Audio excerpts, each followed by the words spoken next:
नाजरीन अस्सलाम वालेकुम वरहमतुल्लाहि वबरकातुहू। चंद दिन पहले मैंने ईद के नमाज के तरीके के ताल्लुक़ से एक क्लिप बनाई थी और जिसमें ईद की नमाज का तरीका आसान शक्ल में खुतबे की तरतीब के साथ आप हज़रात की खिदमत में पेश किया था। इसी पर चंद साथियों ने कुछ सवालात पेश किए हैं। मैं ज़रूरी समझता हूँ कि इन सवालों का ताल्लुक़ ईद की नमाज से ही मुताल्लिक़ है तो इसका जवाब दे दिया जाए ताकि फ़ायदा आम हो। पहला सवाल यह है कि हम घरों में इस साल जो लॉकडाउन में ईद की नमाज़ पढ़ेंगे तो मस्जिद में तो हमने देखा है कि इमाम साहब खुतबा देते हैं तो मिंबर पर खड़े होकर खुतबा देते हैं। तो हमारे घरों में तो मिंबर है नहीं, तो क्या करें हम? घर के अंदर जिस जगह हम ईद की नमाज़ पढ़ेंगे, घर में या छत पर या कहीं भी, तो वहाँ हमें मिंबर के लिए कोई शक्ल या इस तरह का कोई पत्थर या कोई चीज़ लकड़ी की बनानी होगी या नहीं? हमारी नमाज और हमारा खुतबा दुरुस्त होगा या नहीं? तो इसका जवाब ये है कि जहन में रखें कि मस्जिद के अंदर मिंबर का होना ये मस्जिद की एक शान है, लेकिन ज़रूरी नहीं है। ईद की नमाज और खुतबे के लिए मिंबर का होना ज़रूरी नहीं है।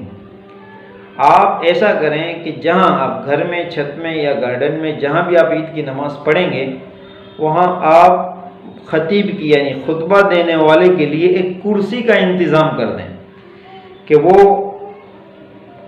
कुर्सी पर वो पहला खुतबा दे दें और खुतबा देकर कुर्सी पर बैठ जाएं और फिर दूसरा खुतबा दे दें।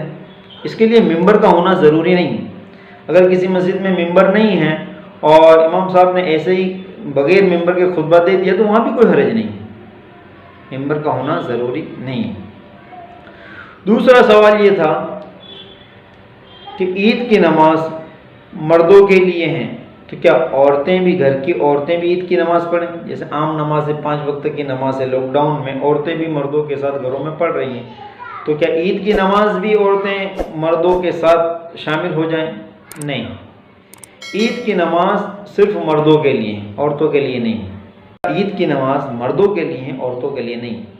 लेकिन औरतें ये करें कि जब मर्द हजरात ईद की नमाज पढ़ लें तो औरतें भी अपने घरों में चाश्त की नीयत से 2 या 4 रकात पढ़ लें। वो भी खुदा की बंदी हैं, अपने रब के सामने शुक्रिया के तौर पर, शुक्राने के तौर पर 2 या 4 रकात चाश्त की नीयत से पढ़ लें। मसला नंबर 3 कि अगर किसी जगह पर 4 फर्द नहीं है, उससे कम है, 3 है या 2 है, तो वो लोग क्या करें? जैसा कि हमने बताया था कि ईद की नमाज के लिए कम से कम 4 आदमियों का होना ज़रूरी है। इसमें से एक इमाम बन जाए, 3 मुक्तदी बन जाए। लेकिन किसी जगह ऐसा मामला है घर में कि 2 ही फर्द हैं, 2 ही मर्द हैं, 3 ही मर्द हैं या एक ही हैं, तो अब वो क्या करें? तो उसके लिए ये शक्ल है कि जब ईद की नमाज हो जाए तो वो अपनी जगह पर यानी अपने घर में जहाँ भी है वो चाश्त की नीयत से 2 या 4 रकात नमाज पढ़ लें। चाश्त की नीयत से 2 या 4 रकात नफिल नमाज पढ़ के अपने रब का शुक्रिया अदा करें। ईद की नमाज की कोई कज़ा नहीं है, लिहाजा जिसकी नमाज इस वजह से छूट जाती है कि वहाँ 4 अफराद नहीं हो पा रहे, 2 या 3 या वो अकेला हैं, तो उस सूरत में उन पर कोई कज़ा नहीं है। अलबत्ता ये है कि बेहतर ये है कि वो उस दिन चाश्त की नमाज को अदा कर लें, 2 या 4 रकात नफिल चाश्त की नमाज पढ़कर अल्लाह की बारगाह में वो शुक्रिया अदा करें।